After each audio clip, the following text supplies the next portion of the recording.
usar gruas para erguer as seções até o alto seriam imensos. A escolhida, então, foi a segunda opção, empurrar o tabuleiro inteiro. Mas com pilares tão altos, 240 metros, as forças laterais do tabuleiro iriam derrubá-los e causar um desastre.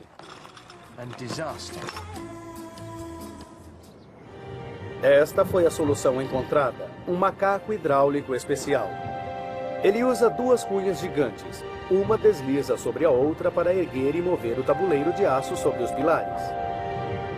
O uso das cunhas permite que o tabuleiro seja erguido e deslize para a frente num só movimento, evitando que ele empurre os pilares. Quando a segunda cunha é retirada, o tabuleiro abaixa e se assenta sobre o pilar. As duas cunhas então recomeçam o ciclo. Cada ciclo move milhares de toneladas de aço por apenas 60 centímetros. Mesmo assim, após 15 meses, o tabuleiro gigante foi colocado com precisão e segurança no lugar correto. É extremamente simples, mas muito inteligente. Só tem uma coisa: 36 mil toneladas de tabuleiro pressionariam as cunhas e uma teria de deslizar sobre a outra para funcionar. Para isso, foi preciso contar com a substância mais escorregadia já criada. Em 1938, o químico Roy Plunkett trabalhava para melhorar a eficiência das geladeiras, mas acabou fazendo um pó incrivelmente escorregadio. Ele fez o PTFE, politetrafluoretileno, conhecido no mundo todo por sua famosa marca comercial, Teflon. Novo Teflon sem manchas. Mesmo horas após o uso, a limpeza é feita em segundos, sem deixar de molho e sem esfregar. Revestimento em Teflon. É a coisa mais escorregadia feita pela humanidade, e eu preciso testar isso. Para isso, meu amigo Warwick está aqui. Isso mesmo. Bom, quando falo meu amigo Warwick, na verdade é o... Boris. Sim, Boris. Boris é um lagarto e tem os pés mais grudentos do reino animal. Este é o Boris, o lagarto, fazendo um teste para nós num pedaço de vidro. Aqui está ele perfeitamente feliz. Daí está. Na vertical, talvez um pouco mais. Esse é o vidro testado pelo Boris.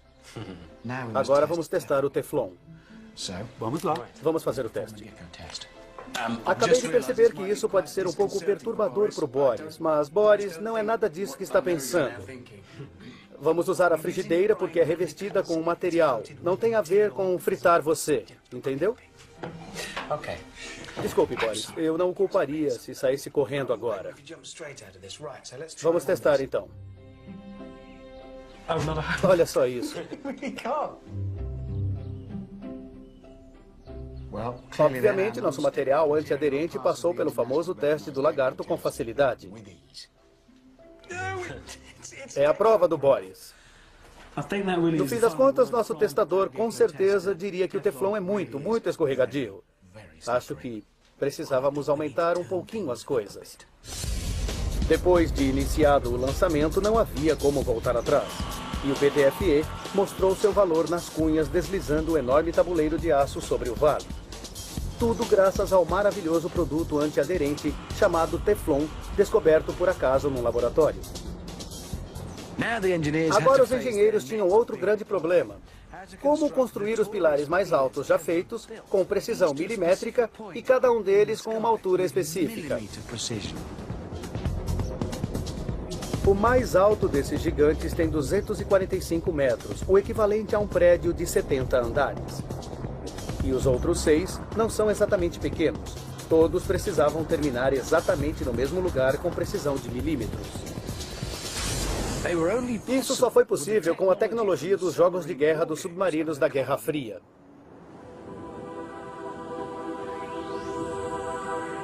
Técnicos analisam as tensões e esforços sobre a ponte dia e noite 365 dias por ano.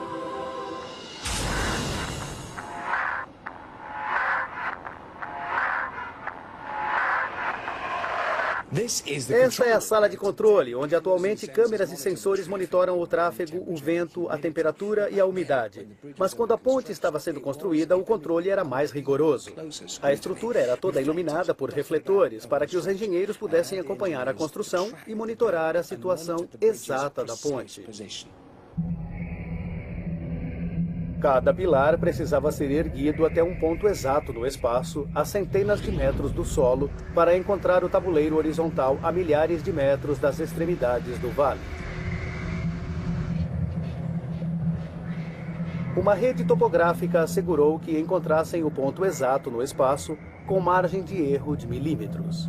Seria um feito impossível sem um sistema de medição extremamente preciso, do tipo necessário para achar um ponto no oceano. Entra em cena, então, nossa próxima conexão. Tudo começou quando os submarinos nucleares americanos começaram a se perder. Os submarinos foram feitos para ficarem submersos durante meses com sistemas giroscópicos registrando cada movimento. Mas com o tempo, erros minúsculos se acumulavam. Quando os submarinos emergiam no meio do oceano, não sabiam onde estavam. Uma arma nuclear de precisão não é muito útil se não se sabe para onde apontar. A solução da Marinha foi lançar satélites. Quando emergiam, os submarinos captavam o sinal do satélite e determinavam sua posição. Foi a primeira vez que satélites foram usados para a navegação global e serviu de base para o atual Sistema de Posicionamento Global, ou GPS, como o conhecemos. Mas como isso funciona? E como um sinal transmitido a 20 mil quilômetros de distância pode ajudar na construção de uma ponte com uma precisão milimétrica? O truque é calcular o tempo que um sinal leva para chegar à Terra. Se soubermos a velocidade e o instante em que o sinal foi enviado, podemos calcular a distância com grande precisão. Para ver como isso funciona, vou me encontrar com John Shelton, perito no campo da acústica. Em campo. Oi, John. Oi, Richard. Bom, eu estou aqui e estou confuso. Para começar, como medimos as distâncias? O que vamos fazer? Você sabe como o GPS funciona. Existem satélites no espaço enviando sinais para nós. Sim. Dependendo de onde estamos na superfície da Terra, medindo as diferenças entre os sinais dos satélites, podemos descobrir exatamente onde estamos. Sabendo onde os satélites estão, podemos medir as diferenças, entendi. O único problema é que não temos nenhum satélite. Por isso, em vez de usar sinais de rádio, vamos usar ondas acústicas. Barulho. Exato. Certo. Então, precisamos de uma boa fonte de ruídos. Tenho o meu carro. Ele faz um bom barulho. É o modelo V8. Acho que podemos fazer melhor. Tá bom. Eu estava curioso. Está aí? Está aqui. Muito bem. Vamos ver. Quer ajuda?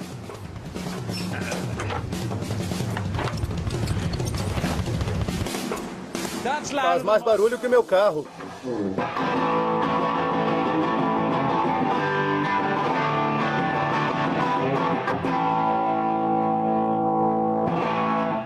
Veio a calhar. Está bom? Sim. Temos um aparelho aqui, vamos levá-lo conosco. Vamos fazer o barulho no caminho e vamos medindo os atrasos. Vamos lá, Chris? Numa temperatura de 20 graus, o som viaja a 340 metros por segundo. À medida que nos afastamos do caminhão, paramos e tocamos algumas notas.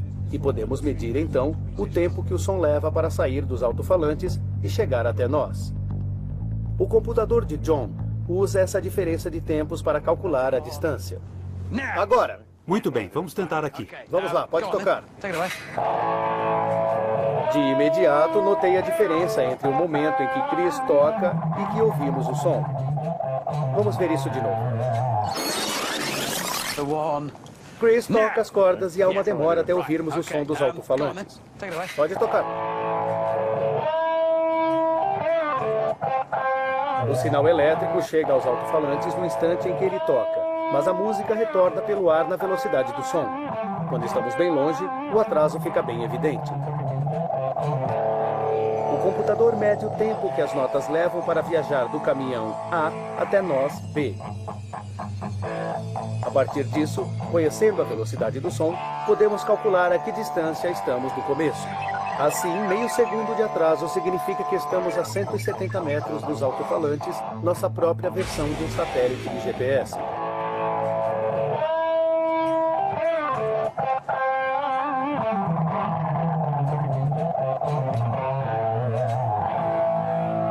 Estamos bem longe. Deu para você? 170. Aí está, muito obrigado.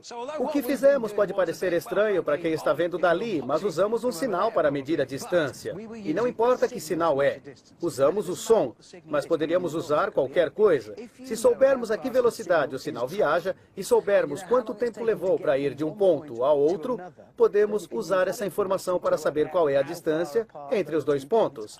Não precisamos de um guitarrista.